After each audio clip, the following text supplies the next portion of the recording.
عليكم ورحمة الله وبركاته. الحمد لله رب العالمين القائل في القرآن الكريم أعوذ بالله السميع العليم من الشيطان الرجيم بسم الله الرحمن الرحيم إن عدة الشهور عند الله 12 شهرا في كتاب الله يوم خلق السماوات والأرض منها 4 حرم ذلك الدين القيم فلا تظلموا فيهن أنفسكم صدق الله العظيم ونحن على هذه الآية الكريمة إن شاء الله من الشاهدين والشاكرين والحمد لله رب العالمين. Para jamaah salat subuh, muslimin muslimat yang dimuliakan Allah Subhanahu wa taala. Bersyukur kita kepada Allah di awal majelis ini sebagai ungkapan terima kasih kita dengan Allah Subhanahu wa taala atas semua nikmat dan karunia yang tak henti-hentinya dicurahkan kepada kita semua. Kita selalu berharap mudah-mudahan dengan rajinnya kita mentajdid atau memperbaharui rasa syukur ini di setiap nikmat dan rezeki yang kita peroleh itu Allah sertakan dengan keberkahan. Dan semoga rezeki yang berkah itu pula kita tawasulkan, semoga menjadi sebab di antara asbab untuk selamat hidup dunia kita, lebih-lebih untuk selamat hidup kita di kehidupan akhirat kelak di sisi Allah Subhanahu wa taala. Amin ya rabbal alamin. Salawat dan salam disenandungkan untuk baginda Rasulullah sallallahu alaihi wa alihi wasallama serta para keluarga beliau dan sahabatnya termasuk umatnya sehingga akhir zaman.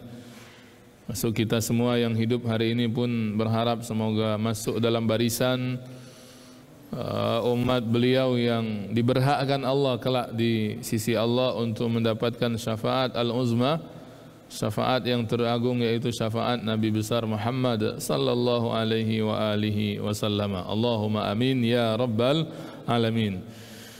Sahabat yang dimuliakan Allah, para jamaah yang berbahagia, kita sudah berada di separuh bulan Zulqaidah. Tak salah hari ini tanggal 15 ya. Kalau ada yang puasa Ayyamul Bid, hari ini terakhir dari Ayyamul Bid. Artinya separuh lagi dari bulan ini akan habis dan masuk bulan Zulhijjah. Ini adalah rangkaian bulan-bulan yang istimewa, bahwa di dalam syariat kita ini ada namanya istilah bulan haram. Ada istilah bulan haram. Masjidil Haram, masjid yang mulia. Bulan haram, bulan yang mulia. Jamak dari haram, hurum. Bulan-bulan yang dimuliakan Allah Subhanahu wa taala. Jadi yang nyebut bulan-bulan ini mulia bukan ustadz, bukan kiai, bukan ulama, tapi Allah Subhanahu wa taala langsung menyebut kemuliaan bulan-bulan tersebut. Di surah At-Taubah ayat 36 Allah maklumkan perkara ini. Di ayat tersebut Allah berfirman, a'udzubillahi minasyaitonir rajim, inna iddatasy syuhuri 'indallahi 12 syahran fi kitabillahi yauma khalaqas samawati wal ard minha 4 hurum. Jadi sesungguhnya kata Allah di ayat ini, bilangan bulan yang diakui di sisinya, di sisi Allah, yang itu sudah ada sejak lama penamaan bulan ini. Sejak Allah ciptakan lagi langit-langit dan bumi. Dalam catatannya Allah, Muharram, Safar, Ar-Rabi al-Awwal, Ar-Rabi al-Akhir, terus sampai ke Zulqa'dah dan Zulhijjah. Minha 4 hurum. Dari yang 12 bulan itu, ada 4 diantaranya disebut sebagai bulan haram. Nah, jadi ada minha 4 hurum. Ada 4 di antara 12 bulan itu yang dikenali sebagai bulan haram. Memang tak disebut dalam ayat nama bulannya bulan apa saja, dalam hadis Nabi sallallahu alaihi wasallam menjelaskannya. Dalam sebuah riwayat yang sahihah Nabi menyebutkan bulan-bulan yang dimaksudkan di At-Taubah 36 itu salasun mutawaliyat, 3 di antaranya datang berturut-turut. Zulqa'dah yang sekarang tanggal 15-nya, Zulhijjah bulan sesudah ini, dan Muharram. Jadi bulan 11, 12, 1 tahun barunya. Dan satu lagi yang terletak antara Jumadil Akhir dengan Sya'ban, yaitu bulan Rejab. Ya, jadi 4 bulan ini harus kita kenali karena ini bahagian dari syariat yang Allah terangkan. Bulan yang mulia ini tentu maksudnya adalah selain bulan Ramadan sebagai puncak kemuliaan dari bulan-bulan Sayyidus Syuhur. Ya, sering saya ungkapkan kalau kita buat klasemen itu berarti Ramadan pucuk sekali. Nanti di bawahnya dengan posisi yang atau yang nilai yang sama bulan-bulan haram ini, Zulqa'dah, Zulhijjah, Muharram, Rajab. Baru nanti menyusul bulan-bulan yang lain. Nah, ini yang harus kita ingatkan di awal karena bulan-bulan ini lama ya, sampai Muharram. 3 bulan ini berturut, dan Allah dalam At-Taubah tadi secara khusus meminta kita, apa kata Allah? Fala tazlimu fihinna anfusakum. Di rangkaian bulan-bulan haram itu jangan zalimi diri kalian. Para ulama tafsir memaknai jangan zalimi diri kalian itu membawa maksud jangan jatuh dalam dosa dengan maksiat. Nah, ini yang kita harapkan, keberadaan kita di bulan haram ini semoga Allah hindarkan kita, dan kita pun diberikan kekuatan, mampu juga mujahadah agar jangan sampai jatuh dalam dosa dan maksiat. Nah, ini ya. Zulqa'dah secara khusus tidak ada ibadah khusus juga yang diperintahkan Nabi atau dianjurkan. Tapi ini bukan berarti tak ada amalan. Semua amalan bahkan menjadi mulia karena bersamaan dengan bulan Zulqa'dah. Nanti insya Allah di bulan Zulhijjah itu baru nanti banyak amalan-amalan yang dianjurkan oleh Nabi Sallallahu Alaihi Wasallam untuk dilakukan ya. Nanti insya Allah mungkin 2 pekan yang akan datang kita bahas khusus tentang sambut bulan Zulhijjah ya. Hari ini 15 berarti tambah 14, 29 Zulqa'dah. Persiapan untuk sambut Zulhijjah. Tadi itu Rasul nak sampaikan hari ini, tapi kita lama dah ngaji tentang sirah nabawiyahnya ya. Jadi kita balikkan dulu ke sirah nabawiyahnya. Jamaah yang dimuliakan Allah Subhanahu wa taala.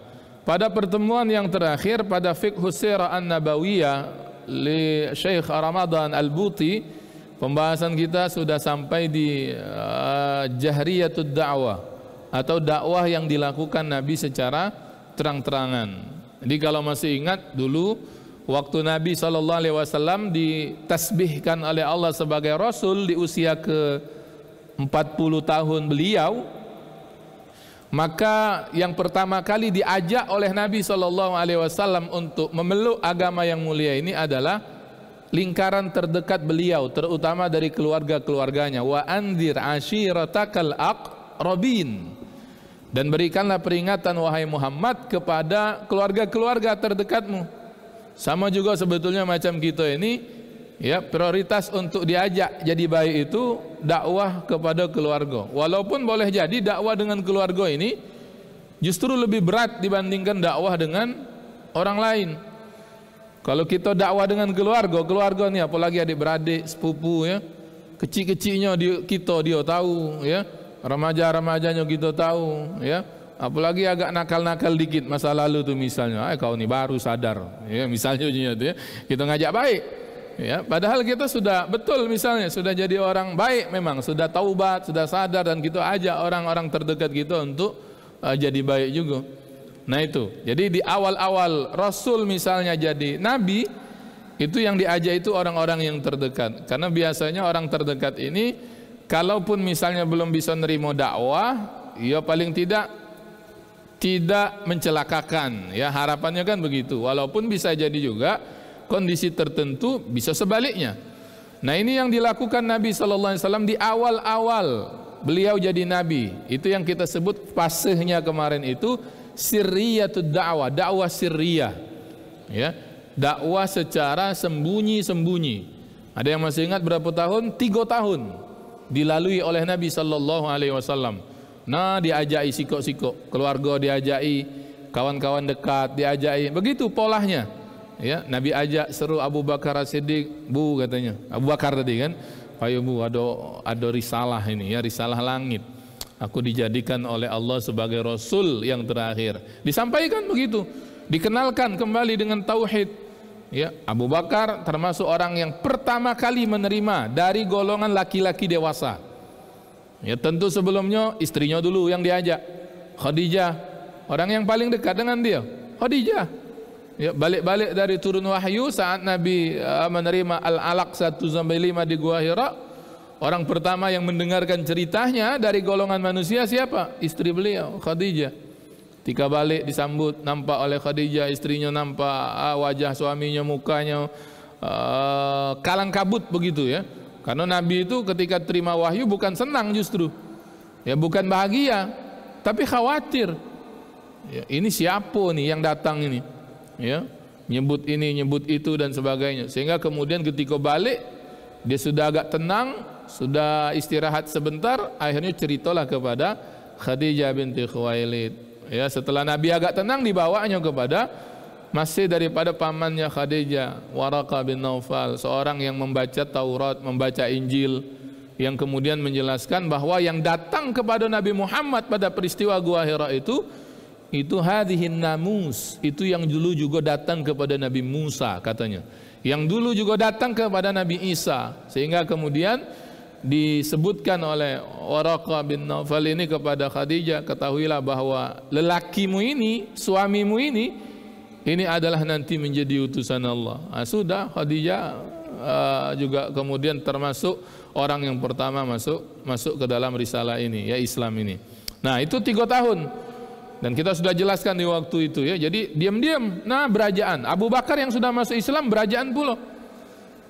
Ya, jadi akhirnya apa? Dari tangannya Abu Bakar, walaupun tidak langsung Nabi yang ngajaknya, dari tangan Abu Bakar masuk lagi ini Abdurrahman bin Auf, kemudian Utsman ibnu Affan, beberapa sahabat yang lain. Kan polanya begitu, diajai. Sampailah terkumpul beberapa orang, ya mungkin bilangan puluhan.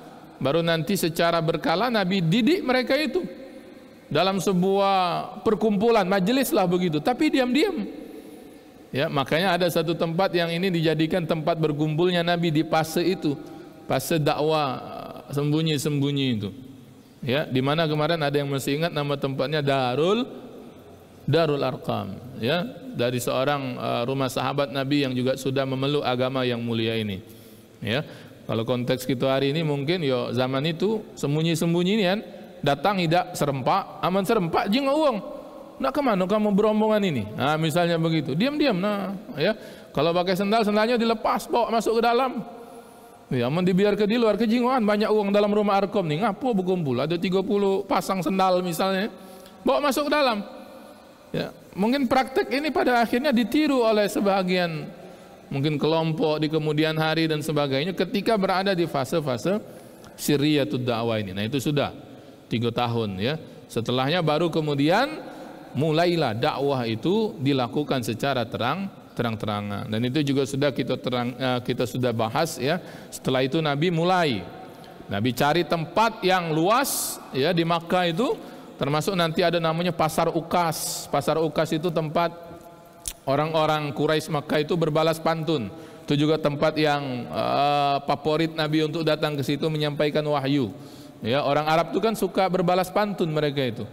Makanya mukjizat yang dihadirkan bersama Nabi itu Al-Qur'an diantaranya. Karena Al-Qur'an itu cita rasa bahasanya luar biasa. Ya, melebihi syair-syair Arab yang kemudian digubah oleh orang-orang kafir Quraisy itu. Kan mukjizat-mukjizat Nabi itu disesuaikan dengan zamannya. Nabi Musa alaihi salam, mukjizatnya apa diantaranya? Tongkat pacak jadi ular. Ya, ngapo? Karena banyak tukang sihir waktu itu. Banyak tukang sihir dan kita membaca itu ceritanya. Termasuk juga direkam dalam Quran. Salah satu fase di mana kemudian Fir'aun menyuruh tukang-tukang sihirnya seantero Mesir waktu itu, kota Mesir waktu itu. Ya, lalu kemudian mereka lemparkan sesuatu kayu-kayu dan mungkin tongkat mereka itu jadi ular-ular. Nabi Musa disuruh oleh Allah lemparkan jadi ular paling besar, makan juga loh ular-ular tukang sihir itu, sesuai dengan keadaan umatnya. Nah, Nabi Muhammad SAW diutus di saat orang itu pandai buat syair, Orang Arab kalau sudah tekato buat syair itu, ya berbalas mereka itu, pantunnya itu, syairnya itu. Maka ada satu tempat namanya Ukas, pasar begitu. Nah, mereka tempat untuk saling balas pantun. Nah, ini kemudian Allah hadirkan mukjizat yang datang bersama Nabi dalam bentuk bahasa juga, ya, susunan kata dan kalimat ayat-ayat Al-Quran, sehingga mudah-mudahan bisa menyentuh mereka. Nah, kita masuk dalam bab yang oleh Syekh Ramadan Al-Buti dinamakan dengan bab bahasa kitanya penyiksaan. Apa maksud penyiksaan ini? Konsekuensi dari dakwah secara terang-terangan. Ya, kalau di fase sembunyi-sembunyi, namanya dakwah sembunyi-sembunyi, singitan, ya orang tak perlu tahu. Kalaupun tahu mungkin orang tak perlu rega. Tak perlu rega tuh, tak perlu ambil perhatian. Biarlah, tak perlu diambil pening oleh orang-orang yang melihatnya. Tapi ketika dakwah itu sudah terang-terangan, ini kan mulai ada yang terusik. Ya, ketika Nabi SAW misalnya nyebut berhala jangan disembah, berhala tak katik guna, berhala itu buatan kita, tidak bisa datangkan manfaat, tidak bisa datangkan mudarat. Ada pihak-pihak yang terganggu. Nih, ini loka, ya. Nah, misalnya begitu ya. Ngacau ke yang selama ini jadi tempat kami boleh sesuatu misalnya ya. Kan Ka'bah itu sudah dikelilingi patung-patung sejak lama itu. Ka'bah itu sudah ada sejak lama. Ya, dan itu sudah dikelilingi oleh patung-patung di saat Nabi SAW itu lahir. Zaman itu. Dan kita tahu Ka'bah itu sudah dikunjungi oleh orang ramai jauh sebelum Islam dan Nabi SAW diutus menjadi Nabi. Pada kisah Ashabul Fil itu kan kita tahu ngapa Abraha nak ngancurkan Ka'bah itu. Di antaranya karena dia melihat Ka'bah ini ngapo bisa dikunjungi oleh orang ramai tiap-tiap tahunnya. Lalu kemudian dia inisiatif buat kanisah yang besar, macam gereja yang megah di Yaman tempat dia berada, untuk mengalihkan orang itu datang ke situ baik. Tapi ternyata tidak datang juga orang ke situ. Baru dicarilah sumber masalahnya. Oh, Ka'bah inilah sumber masalahnya, maka nak dihancurkan. Nah, tiba-tiba datang Nabi dalam fase terang-terangan itu. Ya, dalam fase terang-terangan itu Nabi kemudian meminta jangan sembah lagi patung, jangan sembah lagi berhala, ya. Kan begitu pelan-pelan. Intinya nanti kan patung itu bakal dihancurkan, itu kehendak Nabi itu. Dan itu baru terjadi nanti puluhan tahun berikutnya. Ketika dalam peristiwa ketika Nabi balik lagi ke kota Mekah, dalam peristiwa Fathu Makkah, ya, dibukanya kota Mekah dengan selamat. Saat itu tak ada perlawanan dan Nabi kemudian menghancurkan seluruh berhala-berhala yang ada di sekitaran Ka'bah, rumah Allah Subhanahu wa taala itu. Nah, bab penyiksaan ini di antara konsekuensi. Ketika kita misalnya kalau mulai terang-terangan misalnya melawan status quo misalnya, apa status quo itu? Misalnya ada nih sebuah hal yang sudah paten di satu tempat, kita nak merubahnya, pasti banyak yang ngalangi kan? Pasti banyak yang kemudian tidak senang. Apalagi kalau tempat itu mendatangkan keuntungan misalnya. Nak kita datangi, nak kita rubah misalnya. Oh, banyak yang kemudian menghalang-halangi. Maka itu juga yang kemudian terjadi. Kalau pada fase sirriyatud dakwah, fase sembunyi-sembunyi, Nabi itu kalau sudah pengajian misalnya, ini kata guru kita dulu, pasti pesan ke sahabat-sahabat, jangan sampai bocor pengajian kita ini. Ya, cukuplah sampai di sini. Kalian juga jangan tampakkan keislaman kalian. Ya, kalau lagi ibadah sembunyi-sembunyi dan sebagainya. Untuk menjaga itu para sahabat-sahabat yang memang rata-ratanya yang awal-awal itu, yang puluhan itu, yang 20-30-an yang nerima awal dakwah Islam itu dari golongan-golongan bawah. Sebahagiannya hamba sahaya, budak. Yang itu kalau ketahuan bahaya bagi mereka itu. Maka nanti kita akan sampai ke bab tentang penyiksaan yang diberikan judul oleh Syekh Ramadan Al-Buti ini. Jadi orang Quraisy itu kan kepada Rasul itu nampak kemudian makin keras seiring waktu. Nih Muhammad ini tidak pacak didiamkan. Nah, begitu lebih kurang ya. Tidak bisa didiamkan. Makin melunjak uji mereka mungkin ya. Kata orang-orang Quraisy itu. Ya. Dan mereka memang nak frontal kepada Nabi ini itu maju mundur. Ini kalau kita lihat nanti dalam sirah itu begitu. Kenapa? Karena Nabi Muhammad ini bukan wong sembarangan juga di kota Mekah. Kakek beliau itu yang sudah pernah kita ceritakan, Abdul Muttalib, itu pemegang kunci Ka'bah. Pada waktu penyerangan Abraha itu dia yang masih megang kunci Ka'bah. Ya, dan termasuk nasab dari Nabi Muhammad ini nasab yang dimuliakan di tengah-tengah orang-orang Quraisy. Ya, masih ada pamannya pula Abu Thalib, orang yang sangat dihormati di tengah-tengah orang Quraisy. ya, sebagai generasi sesudah Abdul Muthalib kakek beliau, sehingga orang nak frontal. Kalau wong lain, nah ini bahasa guru kita dulu, kalau wong lain mungkinlah dibunuh itu Nabi Muhammad itu, lah diculik dibunuh, ya. Tapi orang ketika melihat Nabi Muhammad ini, ya, tidak berani mereka itu secara frontal untuk kemudian menyakiti Nabi Muhammad. Tapi tidak boleh dibiarkan. Nah itu maksud mereka itu. Maka kemudian yang dilakukan apa? Mereka pelan-pelan, ya, melakukan sesuatu yang harapannya membuat ciut nyali Nabi Muhammad sallallahu alaihi wasallam ini, ya, termasuk Nabi sendiri disakiti juga, walaupun belum sampai dalam tahap upaya untuk dibunuh, ya, pembunuhan dan seterusnya. Seperti misalnya ada yang diceritakan oleh seorang sahabat kecil Nabi namanya Abdullah bin Amr bin As, anak Amr bin As, ya, Amr bin As yang terkenalnya. Ini anaknya Abdullah bin Amr bin As yang berkata, ketika waktu itu nampak orang-orang Quraisy itu yang kafir itu menyakiti pengikut Nabi Muhammad, sampai dia itu berkata, apakah kalian ini hendak membunuh orang yang mengucapkan Rabb adalah Tuhannya, ya, Rabbku adalah Tuhanku Allah, ya. Ini ngapa kemudian? Karena memang nampak waktu itu terdengar sudah Bilal bin Rabah, ya, masuk Islam. Awal-awal disembunyikan, tapi ketika sudah mulai fase terang-terangan itu, ya dia mulai juga nampakkan bahwa dia sudah ikut mengucap 2 kalimat syahadat kepada Nabi. Akhirnya apa? Ketahuan oleh siapa? Oleh tuannya, ya, disiksa. Abdullah bin Amr bin As ini juga kemudian berkata lagi, ketika Nabi misalnya sedang sujud waktu itu, ada cerita dari Abdullah bin Amr bin As yang kemudian dikutip oleh Syekh Ramadan Al-Buti dalam Fiqh Sirah ini. Ketika Nabi sedang sujud, di situ ada beberapa orang Quraisy. Ini bentuk-bentuk apa? Tekanan yang diberikan oleh orang-orang Makkah itu, ya. Tiba-tiba datang namanya Uqbah bin Abi Mu'id, membawa macam kotoran binatang itu, ya, kotoran hewan itu, ya, mungkin apa tai unta dan sebagainya, ya. Tiba-tiba oleh si Uqbah ini dilemparkannya kepada Nabi SAW yang saat itu sedang bersujud, ya, sedang bersujud. Nah, Nabi masih dalam kondisi sujud itu, ya, merasa lah kita kalau misalnya ada yang nimpuk gitu, itu kan tak terasa pasti. Benda kecil biar terasa, apalagi kalau kemudian nampak tuh banyak begitu, atau apalagi kalau misalnya mendatangkan bau. Ini kan kotoran hewan, pasti ada baunya. Ya, sampailah kemudian diceritakan di situ datang Fatimah, anak Nabi SAW, Fatimah binti Rasulillah.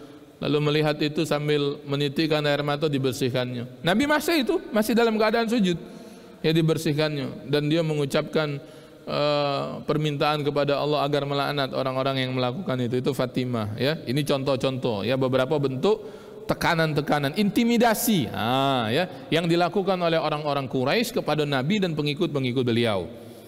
Nah ini, selain itu juga Nabi pernah juga menghadapi intimidasi dalam bentuk oral, ya, tekanan melalui omongan, penghinaan, ejekan, tiap kali Nabi lewat, ya. Padahal dulu mereka ini sendiri juga yang nyebut Nabi itu Al-Amin. Kan kita tahu di antara gelaran Rasul itu adalah Al-Amin, orang yang amanah. Dan itu yang ngasihnya itu siapa? Orang-orang Makkah, orang-orang Quraisy Makkah, yang justru itu sebelum beliau jadi Nabi, ya. Ketika peristiwa misalnya pada waktu Ka'bah itu kena banjir bandang, usia Nabi sekitar 30-an, kan belum jadi Nabi itu, ya. Lalu Hajar Aswad terlepas dari tempatnya, dan pada akhirnya pemuka-pemuka Quraisy itu ribut siapa yang paling berhak untuk meletakkan kembali Hajar Aswad ini pada posisinya yang semula. Dak kata temu itu, merasa kami yang berhak uji ketua yang ini, uji ketua yang itu, uji ketua suku yang itu. Akhirnya kesepakatannya hari itu apa? Kita tunggu besok siapa yang pertama kali masuk kawasan Ka'bah ini, dialah yang kita tunjuk untuk meletakkan kemudian Hajar Aswad itu, ya. Qadarullah, pas besok harinya mereka sudah nunggu nih, ya, ketua-ketua kabilah ini. Yang masuk pertama kali kawasan itu siapa? Nabi Muhammad sallallahu alaihi wasallam. Kan mereka kemudian sontak mengucap, Ja'atil Amin, datang wong yang pas, wong yang selama ini kita kenal sebagai wong yang amanah. Nah tapi gelaran ini hilang, tidak berbekas ketika kemudian Nabi itu nampakkan dirinya sebagai Rasul. Apalagi pada fase dakwah jahriyah itu, ketika terang-terangan ngajak orang kepada tauhid, ngajak orang nyembah Allah, meninggalkan berhala, selesai katik lagi yang Al-Amin tadi itu. Maka kemudian munculnya apa? Ya, as-sahir, tukang sihir, al-kahin, tukang tenun, majnun, wong dak waras, ya, dan sebagainya. Yang itu kemudian sebagai bentuk intimidasi secara oral itu kan, ya, diganggu. Nah, diganggu Nabi SAW tuh. Tiap kali ada wong misalnya nak dekati Nabi, mungkin nak dengar Nabi ngaji, mungkin nak dengar penjelasan tentang syariat, dia omong kok, tidak usah, jangan dekat-dekat, agak kau terpengaruh. Ya, dia tuh tukang sihir, omongannya itu bisa menyihir. Kau yang dulu sembah nenek moyang muda bagus-bagus, diajak kemudian nyembah Tuhannya yang dibawa oleh Nabi Muhammad SAW. Nah itu ya diantara bentuk-bentuk penyiksaan yang dialami oleh Nabi juga pengikut-pengikut beliau saat itu. Jadi bukan hanya fisik, tapi juga non fisik seperti omongan, ya, kalimat-kalimat dan sebagainya. Nah ini yang kemudian ada sebuah riwayat yang bahkan pernah ada yang menaburkan tanah itu, ya, menaburkan tanah di atas kepala Rasul. Tiap kali beliau di satu lorong di kota Mekah berjalan di situ, ya, rumah wong Arab itu kan kalau yang hari ini ya mungkin begitu juga, walaupun nanti mungkin tidak seperti hari ini yang tinggi-tinggi. Rumah wong Arab tuh sama kalau itu kotak-kotak kubus-kubus itu, ya, apartemen-apartemen mungkin begitu kalau kita nyebutnya. Nah jadi satu saat Nabi itu sering lewat satu lorong dan di situlah kemudian sering ditaburkan tanah oleh salah satu rumah yang ada di daerah tersebut, ya, sehingga kemudian tiap kali beliau lewat situ dan balik sampai ke rumah itu kepala kotor, ya, kepala Nabi SAW kotor. Lalu kemudian salah seorang anak perempuan Nabi SAW, tidak disebut namanya siapa, kan ada beberapa anak Nabi SAW perempuan itu, membersihkannya sambil nangis, ya, karena tahu betul bahwa ini hinaan kepada beliau. Tapi apa yang kemudian dikatakan oleh Rasul SAW, kata beliau, ya bunayyatu, wahai anak perempuan yang aku sayangi, la tabki, jangan kau nangis, fa innallaha mani'un abaki, sesungguhnya Allah ini Tuhan kita ini melindungi bapakmu. Nah ini ya keyakinan itu yang ini kemudian harus dimiliki juga oleh seorang dai hari ini. Kan kita ini terus ke dakwah Rasul. Kalau kemudian dalam jalan dakwah ini yang paling penting itu keyakinan dalam hati, bahwa kalau berdakwah di jalan Allah itu, ya, tidak akan ditinggalkan oleh Allah Subhanahu wa taala. Wa man ahsanu qaulan mimman da'a ila Allah. Tak ada perkara yang baik, ucapan yang baik kecuali ucapan-ucapan yang ngajak uang ke jalan Allah Subhanahu wa taala, ya. Nah itu Nabi. Nah sahabat juga begitu. Tadi seperti yang kita katakan, masing-masing juga mendapatkan itu penyiksaan. Yang mendapatkan penyiksaan itu. Di antara mereka bahkan ada yang meninggal. Ya, kita mendengar kisah siapa itu? Satu keluarga yang mati syahid pertama kali dalam sejarah umat Islam. Ada yang tahu? Keluarga Sumayyah, ya, sampai meninggal. Ada yang sampai buta bahkan karena dahsyatnya penyiksaan. Nah, tapi kita tahu pada akhirnya kesemua ini tidak melemahkan. Kalau melemahkan, tidak Islam gitu hari ini. Kan begitu secara rasionalnya, secara logikanya, mudahnya itu. Tidak melemahkan, justru kemudian menambahkan keimanan pada umat Islam hari itu. Dan akhirnya itu yang dilihat oleh orang lain. Oh ya, hebat mereka ini.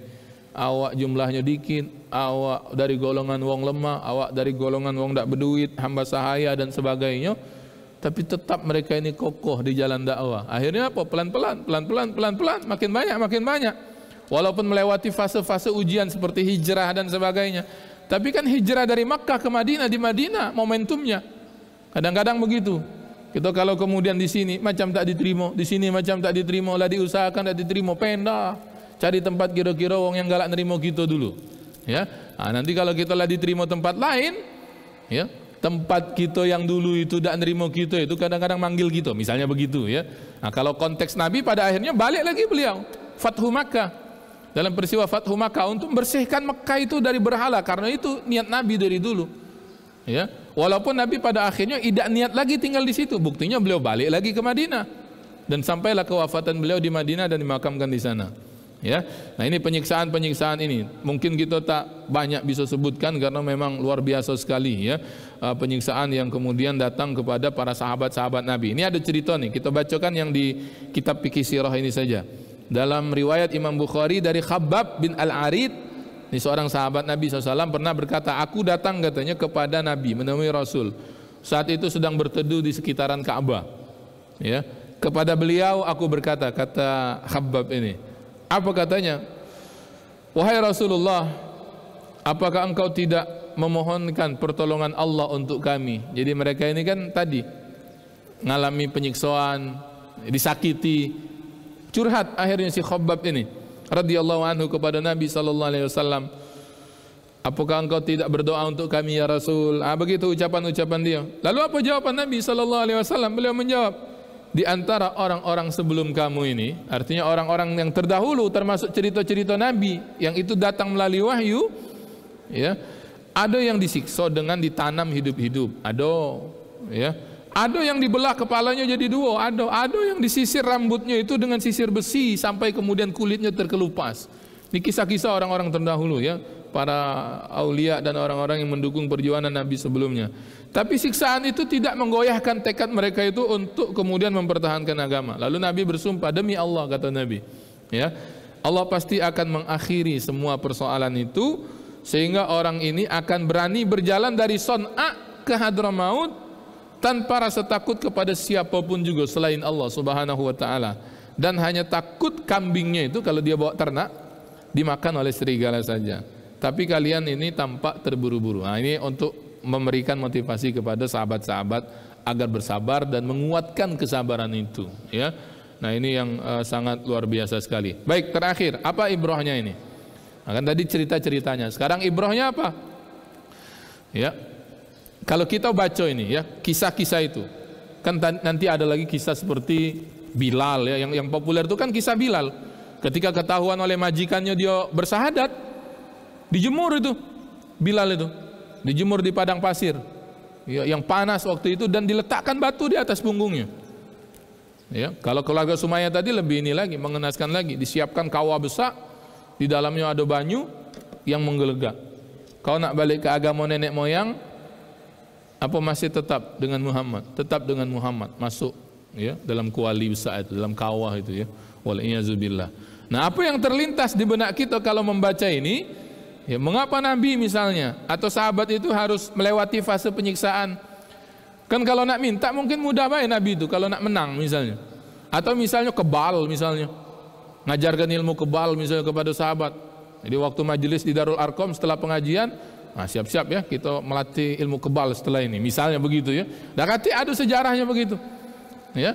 Nah, karena kalau ada ilmu kebal hari ini, dak kati itu sanadnya dari mana itu, ya. Kalau ada belajar ilmu kebal itu pasti ada sesuatu yang mengiringinya itu. Bisa confirm lah itu dari alam gaib atau apa dan sebagainya. Yang begitu kalau kebal itu, ya, pemberian dari Allah. Ya, Allah kalau berkehendak peluru misalnya kena kita dak mempan, ya boleh, bisa baik bagi Allah. Dan itu tak perlu dipelajari. Kalau Allah berkehendak jadi benda itu, ya. Kalau pakai benda kaget misalnya benda itu lupa mawanya, atau misalnya pecah datuk maringgi naik pagar tekai di pagar, kena tembak mati, ya, dalam film itu, ya, yang film yang lama itu kan, oh dia tuh nak ngadapi penjajah, naik pagar tuh rupanya terkait gitu, pecah jimatnya itu, ya, di pagar itu, oh dia musung ke dada, tembak uang kena sekali itu, ya, jimatnya tergantung di situ. Nah, ya, bukan yang dipelajari, bukan juga yang ditetepi, tapi pemberian dari Allah, mau hibah, ya, dibacok, tidak mempan dan sebagainya, ya. Kadang-kadang kan ada galak tampilan-tampilan macam apa itu, debus apa istilahnya itu, ya. Kata guru kami, amun kamu niat buruk katanya, kalau tampil debus tu baca ke ruqyah, cuma kaget mati wong yang debus itu, ya. Ya jangan, ya, biarkan dia sadar dengan jalan yang lain. Nah, jadi apa ibrahnya yang bisa kita ambil ini, ya? Nabi tidak kemudian mengajarkan ilmu ini, ilmu itu, ya. Mengapa Allah tidak lindungi mereka misalnya? Mengapa harus ada yang mati syahid? Ya, mengapa harus yang kemudian ditimpokan dulu batu di atas punggungnya dan sebagainya? Padahal Rasul ada di situ. Kan konsekuensi mereka kemudian menjadi pengikut Rasul. Nah, inilah kemudian jawabannya itu, ya, bahwa seperti yang disebut oleh Syekh Ramadan Al-Buti, sesungguhnya sifat pertama manusia itu bahwa dia itu mukallaf. Ya, mukallaf ini apa? Kita kan selama ini nyebut istilah mukallaf dalam agama, bahwa kita dituntut oleh Allah untuk menanggung beban. Beban itu namanya taklif. Mukallaf itu wongnya. Kita kalau lah akil balik namanya jadi mukallaf. Ada taklif apa? Wajib semayang, wajib puasa, ya. Kalau beramal baik dapat pahala, beramal dosa dan maksiat dapat dosa dan sebagainya. Itu taklif, mukallaf dan sebagainya. Sehingga kemudian melaksanakan perintah dakwah Islam itu, jihad zaman itu, menegakkan kalimat Allah itu taklif yang paling penting bagi mereka, ya, orang-orang terdahulu itu, orang-orang awal itu. Sehingga kemudian konsekuensinya itu pada akhirnya apa? Ya konsekuensinya adalah bahwa mereka nanti akan mendapatkan feedback dari orang-orang Quraisy dalam bentuk yang tidak senang dengan mereka, disiksa, disakiti dan sebagainya. Nah itu kemudian sebagai bentuk ujian bagi mereka itu saat itu kepada Allah Subhanahu wa taala, dari Allah Subhanahu wa taala, ya. Nah, karena itu kalau kita ini kewajiban hamba Allah di dunia ini kalau nak mewujudkan dalam dua hal, pertama harus berpegang teguh dengan Islam ini. Pegang teguh nian. Wal-iyazubillah, jangan sampai kemudian goyang di tengah atau di akhir penghidupan. Na'udzubillah nian. Kita dan keluarga kita jangan sampai ada yang terpesong yang kemudian merusak dua kalimat syahadat yang sejak kecil kita baca ini. Yang kedua bahwa ibrahnya itu dalam sesuatu perjuangan itu pasti ada rintangan. Itu pasti, itu sunnah. Ya sunnah kehidupan. Tak katik jalannya lempeng baik. Sama macam kita juga. Dalam kaitan-kaitan duniawi saya, baik misalnya, untuk mencapai sesuatu itu pasti harus usaha. Usaha itu bisa berdarah-darah. Apalagi kalau kita merangkak dari bawah, sama macam Nabi ini kan merangkak dari bawah. Kita bukan ada apa istilah, privilege gitu ya. Yang kalau kita nih orang tua misalnya kayo, kemudian ada anaknya, umur 20 lah jadi kayo. Ngapa? Karena bapaknya lah kayo misalnya itu ya, lah ada jalannya. Nabi tidak begitu, walaupun beliau adalah anak keturunan dari Nabiullah Ibrahim sebagai Abul Anbiya, tapi kan kesananya itu sudah sangat jauh dan tidak ada Nabi sesudah itu. Paling-paling kalau nak disebut Nabi itu ya dari golongan mulia, dari nasab yang bagus, pamannya, kakeknya dan sebagainya. Tapi itu tidak juga terlalu mendukung perjuangan beliau waktu itu, walaupun ada kait mengaitnya sedikit dalam bentuk yang lain ya. Nah ini jadi hikmah ini harus kita imani, bahwa dalam setiap perjuangan itu pasti ada halangan. Sama baik misalnya dalam segala hal, bangun masjid ini baik pasti banyak halangan, rintangan ya. Tidak mungkin lancar-lancar baik ya. Nah, dalam segala hal begitu, kita nak capai kesuksesan pasti ada titian anak tangga yang harus kita naiki, yang harus kita tempuh untuk kemudian sampai kepada yang kita inginkan. Nah, harapannya begitu. Kalau kita berharap mudah-mudahan masuk surga Allah Subhanahu wa taala, ya kita nak tebuslah dengan ibadah misalnya begitu ya, dengan menjaga yang diwajibkan, jauhi yang dilarang. Nah, mudah-mudahan Allah sampaikan kita kepada janji-janji yang baik di kehidupan akhirat ya. Kalau baca-baca yang begini sebetulnya kita memang layak nian bersyukur nian ya. Kadang mungkin juga diselipi rasa malu. Kita tidak pernah sampai dilempari kotoran unta misalnya ya, dibabit uang pakai batu untuk nak semayang ini ya. Kita mungkin juga tidak berdarah-darah nian dalam dakwah ini. Apalagi dakwah macam hari ini ya, lalemak nian ya. Kalau nak berjuang nian ya, dakwah-dakwah ke daerah pelosok misalnya ya, ke tempat-tempat yang belum sampai dakwah. Nah itu juga bisa kita kemudian niatkan untuk itu salah satunya ya, sebagai bentuk untuk kemudian dakwah Islam ini sampai ke seluruh dunia atau ke seluruh penjuru ya. Baik, saya rasa itu ini ibrah yang harus kita imani, bahwa kehidupan kita ini pasti ada ujian, dan ujian-ujian sahabat itu sudah menempatkan mereka untuk dapat kemuliaan nanti di sisi Allah Subhanahu wa taala. Ya, boleh jadi di antara 70.000 yang disebut oleh Nabi dari umatku yang bakal masuk surga tanpa hisab, akan banyak dari golongan orang-orang terdahulu ya, orang-orang yang awal yang berjuang bersama Nabi, berdarah-darah dengan Nabi. Kita jangan kecil hati ya. Agak kurang ajar juga sebetulnya misalnya kita ini nak sama dengan sahabat ya. Ya, tapi kalau berdoa ada apa-apa, kalau kamu nak berdoa itu ada apa-apa. Doa itu kan mintanya yang tinggi-tinggi. Ya Allah tolong ya Allah masukkan surga tanpa hisab. Dah apa-apa kalau berdoa begitu ya. Iya, kan 70.000 kata Nabi yang masuk surga tanpa hisab. Tapi bayangannya baik, ini bayangannya baik. Sahabat-sahabat Nabi yang tengok Nabi, cium tangan Nabi, peluk tangan Nabi, itu baik jumlahnya 120 ribuan. Artinya sahabat Nabi pun banyak tereliminasi. Kalau misalnya 70.000 itu dari kalangan sahabat galau misalnya ya. Ini nak dihitung dari zaman beliau sampai nanti yang mengucap 2 kalimat syahadat sampailah akhir zaman, tidak terhitung lagi wongnya ya.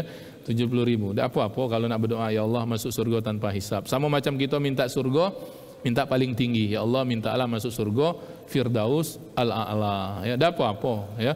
Walaupun kita mungkin merasa macam layak ke tak layak, macam lebih ke tak layak sebetulnya. Tapi kalau berdoa tidak apa-apa. Karena kalau sisip dari Firdaus itu masih banyak bawahnya tuh yang siap nyanggo gitu ya. Ada Naim, ada Jannatu Aden dan sebagainya. Jangan minta yang paling bawah, agak kecil ya, lewat ke tempat yang sikoknya laju gitu ya.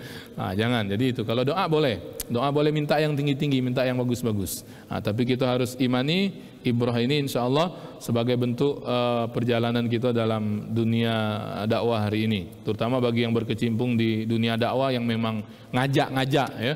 Ngajak ini banyak macam bentuknya. Ada yang ngajak langsung dakwah fardiyah namanya, dakwah personal. Ada wong tu rajin dia silaturahim, ngajak uang makan, habis itu nyelip ke dakwah dia begitu. Ada yang lewat majelis, ada yang lewat mimbar dan sebagainya, macam-macam. Intinya ngajak uang baik, tidak mesti lewat mimbar macam ini. Kalau ini sebentar lebih kepada majelis, menyampaikan sesuatu yang sifatnya motivasi dan sebagainya. Tantangan kita nih dakwah itu di luar sana sebetulnya. Ya, ngajak wong yang masih belum baik jadi baik, yang belum ke masjid jadi ke masjid, ya, yang belum taubat jadi taubat, yang belum sadar jadi sadar. Nah itu sebetulnya dakwah-dakwah yang harus kita lakukan, ya. Dan ini tugas kita kalau bukan tugas ustadz ya. Kulluna nahnu du'at qabla kulli syai'. Itu ada kaidah begitu ya. Kita ini dai sebelum segala sesuatunya. Misalnya Ustaz, aku kan pilot, ya pilot juga baca dakwah misalnya. Aku ekspatriat juga bisa dakwah sesuai dengan keadaan dan posisinya masing-masing. Ya baru nanti kita lemak di hadapan Nabi berhujjah. Nabi, kami teruskan dakwahmu, ya. Wallahu a'lam bishawab. Saya rasa itu, Ada tak pertanyaan tentang penyiksaan ini? Tak ada ya. Insyaallah mudah-mudahan bisa diambil ibrahnya. Bisa diambil spiritnya itu terutama untuk kita masukkan dalam perjuangan dakwah hari ini ya. Semoga Allah Subhanahu wa taala kumpulkan kita bersama Nabi mulia Nabi Muhammad sallallahu alaihi wasallam di dalam surga Allah Subhanahu wa taala. Ada tak pertanyaan? Iya. Sebab aku nak nyiapkan ini dulu. Untuk difoto dulu. Laporan ini. Ini caknya memang banyak rintangan ini yang nak bertanya nih. Jalan Pak Haji. 16 menit lagi Ustaz. Oh lama lagi? Lama lagi. Lupa saya. Pertanyaannya pertama bagus dilanjutkan lagi. 16 menit ini. 16 menit lagi ya? Bagus dilanjutkan lagi. Oh ya lanjut lagi ya. Yang kedua Ustaz. Ya. Kalau kita lihat sejarah tadi bahwa yang punya peran besar masuk Islam ini selain tadi dijelaskan Abu Bakar adalah hamba-hamba sahaya, orang-orang marginal lah, serabutan kalau di kita ini kira-kira. Jadi kita sebetulnya patut apresiasi kepada kelompok-kelompok yang serabutan ini. Nah. Oleh karena itu mungkin dakwah itu lebih ditekankan kepada kelompok-kelompok ini kalau melihat dari ibroh pelajaran yang lalu itu. Itu baik Ustaz. Terima kasih. Iya. Kalau ngajak yang lepakam-pakamnya agak sulit Ustaz. Wah kami ada gawi, kami ini kira-kira. Terima kasih Ustaz. Assalamualaikum. Iya. Baik. Oke. Tidak lambat suruk di sini ya. Memang 6.15. Lupa ya. Baik. Bab tentang penyiksaan ini ya dimasukkan oleh Syekh Ramadan Al-Buti karena memang ibrahnya luar biasa tadi ya. Pada akhirnya kita bisa lihat memang yang awal-awal generasi sahabat menerima dakwah ini kita nyebutnya as-sabiqunal awwalun. Bahasanya begitu ya. Founding father lah kalau sesuatu itu misalnya yang lain-lain kita sebut itu banyak dari golongan kelas menengah ke bawah. Karena biasanya lebih cepat mereka itu denger, lebih mudah denger ya. Biasanya begitu. Itu yang kemudian walaupun tidak mesti juga. Ya, dari golongan yang parlente misalnya atau yang mewah, Abu Bakar ya. Itu termasuk yang awal, bahkan terawal nerima dakwah Nabi sallallahu alaihi wasallam. Ya, hanya saja mungkin Nabi itu milih-milih dulu, namanya siryatud dakwah. Sama juga baca kita nih kalau misalnya nak nyari wong deket. Misalnya kita nih dilantik ketua apa be? Kan perlu pasukan ini kan? Perlu sekretaris, perlu bendahara, perlu bidang-bidang. Kan kita nih jingok dulu nih siapa yang kira-kira pacak diajak. Nah, lebih kurang begitu Nabi SAW. Sebetulnya Nabi berharap keseluruhan level jenis orang itu, strata kehidupannya menerima dakwah itu. Justru kemudian bisa jadi kalau yang kena itu orang-orang terpandang lebih cepat lagi, tapi sunnah dakwah itu akhirnya dijalani begitu. Karenanya Nabi ketika mulai fase terang-terangan itu langsung sering mengumpulkan pembesar-pembesar Quraisy. Termasuk kita sering baca yang surah Abasa itu kan nanti asbabun nuzulnya kan ketika Nabi sedang mendakwahi tokoh-tokoh Quraisy itu, dan itu sering dilakukan Nabi walaupun pada akhirnya sering dilecehkan, Nabi itu sering dihina dan sebagainya, ya. Nah, ini yang kemudian kita bisa saksikan pada akhirnya Nabi melihat orang-orang tertentu, person-person tertentu yang pacak untuk diajak dulu. Kalau kita dalam berorganisasi yang penting wong nih galak diajak begawi, misalnya begitu kan. Nah, dia ada duit yang penting galak dulu diajak begawi, misalnya begitu. Yang ini yang penting mereka itu nerimo dulu, ya. Nah, itu makanya penetrasinya itu pelan-pelan nian. 3 tahun itu ya belum banyak, pada akhirnya sekitar itulah 20-an 30-an atau bahkan lebih sedikit dari itu yang menerima dakwah Nabi sallallahu alaihi wasallam. Ya.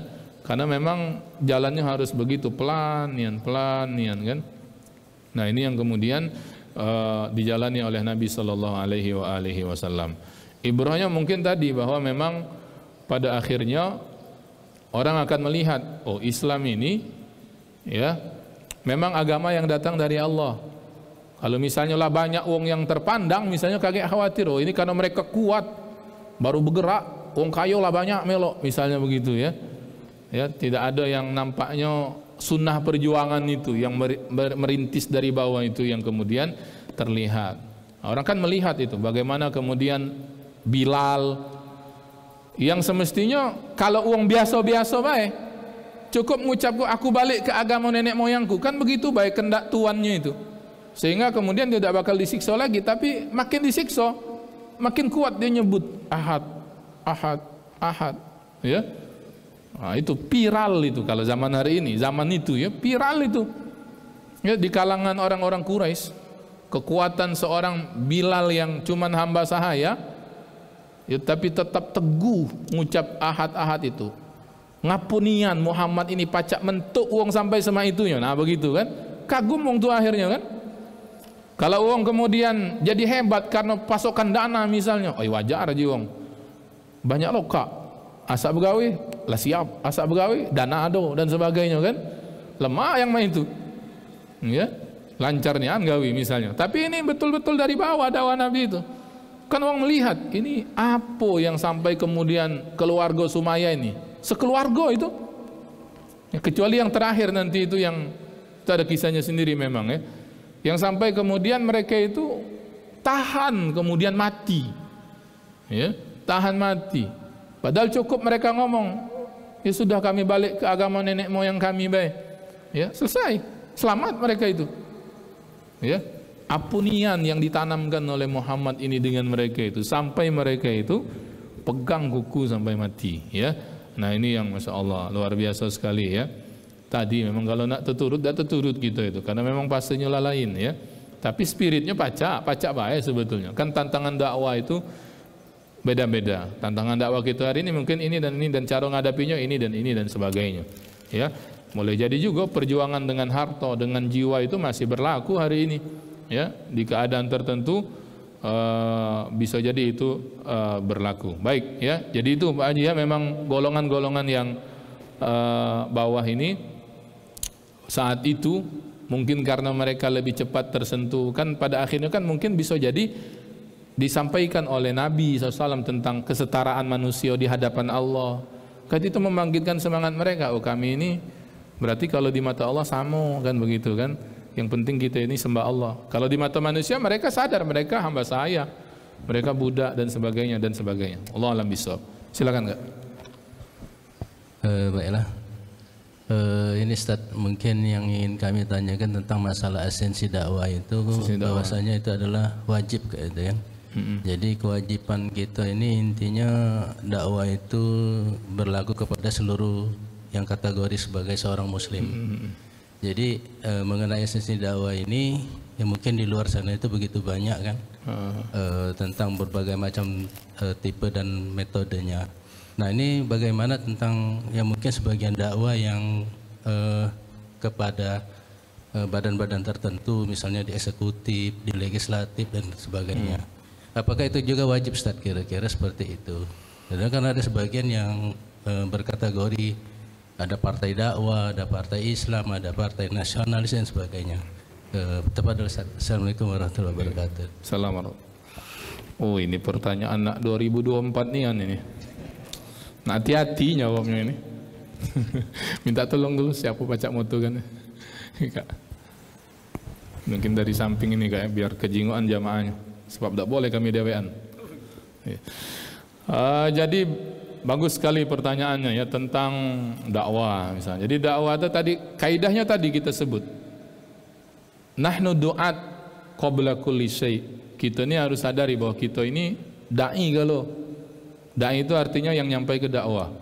Sebelum segala sesuatunya, artinya sebelum kita ini jadi ekspatriat, sebelum jadi teknokrat, sebelum jadi apa lagi guru, ya. Jadi bukan ustadz baik yang dai itu. Kalau dai, bedakan antara dai dengan qadi, faqih misalnya. Kalau qadi, faqih namanya qadi, hakim misalnya ya, yang memberikan fatwa itu tidak baca basing-basing, ya, tidak baca basing-basing. Tapi kalau dai, setiap kita baca, maaf Pak, itu sekali itu motonya. Kalau dai itu segala wong bisa, asa yang diajak itu bener gawinya ya. Ngajak wong semayang, kan cukup gitu tuh, payu semayang perintah Allah. Lah pacak itu jadi ngajak wong. Masalah cara semayang yang benar dari awal sampai akhir, aman kita tidak pernah belajar, jangan kita yang ngajar kenyo. Ajak ke masjid be, lagi ada kajian fikih salat. Nah, pas ajak lagi dia ke situ. Ya. Nah, itu.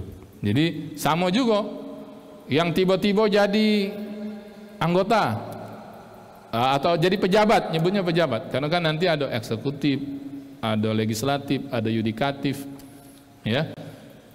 Harus menyadari itu bahwa ketika mereka di sana, kalau mereka nak jadi dai, pacak yang disuarakan itu ajakan-ajakan kebaikan, ya, ajakan-ajakan kebaikan, ajakan kebenaran. Maka jadilah dai dia itu di mimbar-mimbar parlemen misalnya, ya. Justru bisa jadi di posisi tertentu dakwahnya itu lebih masif dan lebih cepat kesan dan efeknya itu. Kalau kita pejabat eksekutif misalnya, bubuhan tanda tangan kita, kalau kita uang nomor satunya, wali kota misalnya, bupati, selesai kalau nak buat perda. Ini ustadz tadi lah tebuih-buih dari mimbar khutbah, ada kata yang dengar misalnya, berhenti kamu tuh minum ya, berhenti minum itu dosa besar ya.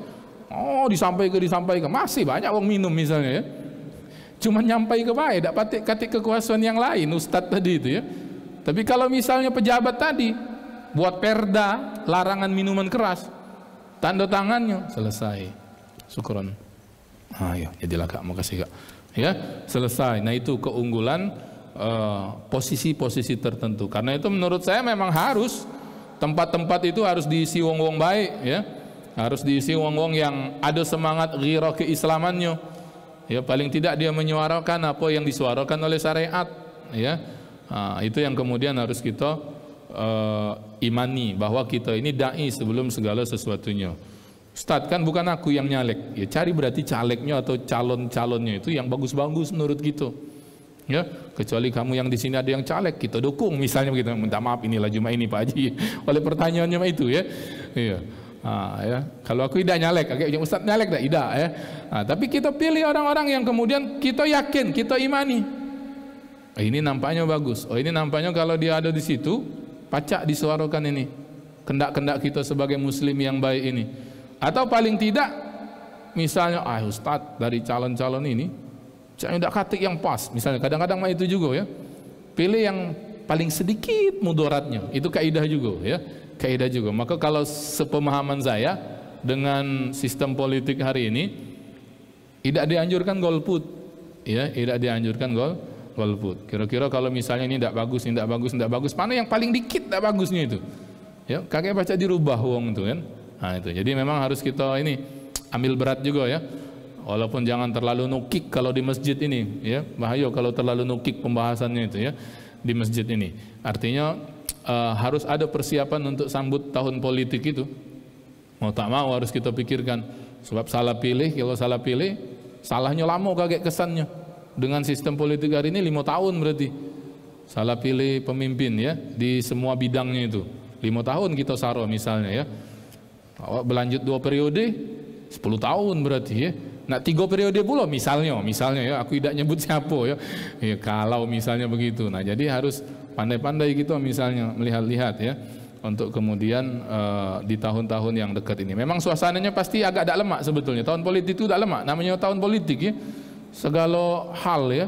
Karena orang yang nyalon-nyalon itu nak menang galau. 500 orang nyalek, 500 itu nak menang galau sebetulnya. Yang terpilih cuma 40 misalnya ya. Kan banyak yang terduduk tuh kaget itu. Yang terduduk itu setelah ininya itu. Nah, ini yang kemudian kita berharap mudah-mudahan orang-orang yang baiklah yang bakal mengambil keputusan di tempat-tempat kita ini ya. Nanti insya Allah mudah-mudahan. Karena itu nyiapkan diri juga kita, kalau pas sampai di waktunya, ya kita ngajak uang, ya ngajak uang itu untuk yang baik-baik termasuk dalam hal itu. Tidak boleh memang dipisahkan ya. Politik, ekonomi, sosial, sama galau itu bahagian-bahagian dari umat Islam. Tidak boleh dilepas. Kalau kita misalnya tidak boleh politik itu, berarti ekonomi tidak boleh juga disinggung dengan Islam. Berarti sosial juga jangan sebut-sebut Islam, kan begitu. Ini yang saya pahami ya. Baik, saya rasa itu. Semenit lagi. Kan belum sholawat. Masih dapat tanya kamu? Oh tidak. Iya.